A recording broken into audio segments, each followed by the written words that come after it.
You keep telling yourself you don't have a choice, that this is just how it works, that staying quiet is easier than being the odd one out. But every time you nod instead of speak, something inside of you learns a new rule, and it's not the one that you agreed to. In Night City, Maelstrom is a gang that tests people the moment that they enter into their space. You're not watching chaos, you're watching a system work.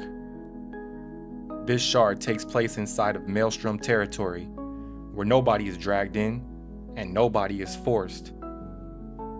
And he's already inside Maelstrom territory, not as a target, not as a hostage either, but as someone being evaluated. Nobody explains the rules, and nobody threatens him, because they don't have to. Then a weapon is pushed into his hands, not as a reward or a test, just an assumption. And everyone around him already believes that he's going to use it. And when people assume something long enough, resisting it starts to feel awkward, shoot, almost rude. And there's no ceremony, there's no speech about loyalty, just the weight in his palms and eyes on him from every direction. So then he fires. Not because he wants to, not because he hates anyone either, but because the moment demanded it. And moments like that don't wait for values to catch up. Blood hits him immediately. Not his, but someone else's.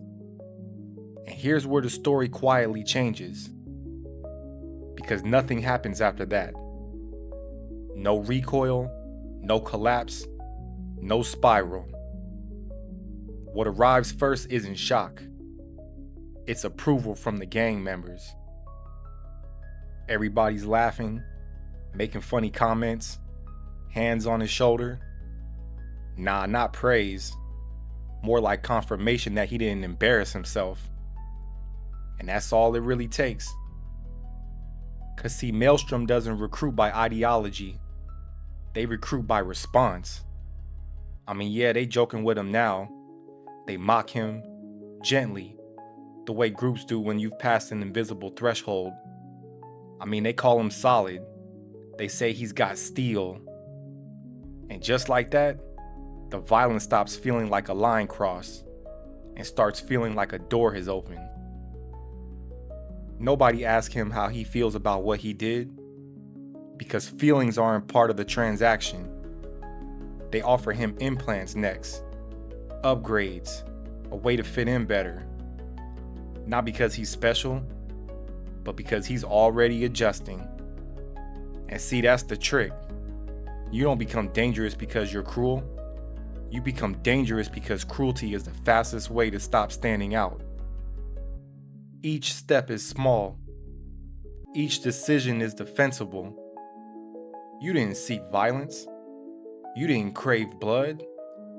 You just learned what works here. And compatibility is rewarded faster than your conscience can object. And see, this is where it gets real uncomfortable. Because nothing in this moment feels extreme. It feels efficient. Cause see, belonging has a rhythm. You laugh here, stay quiet there.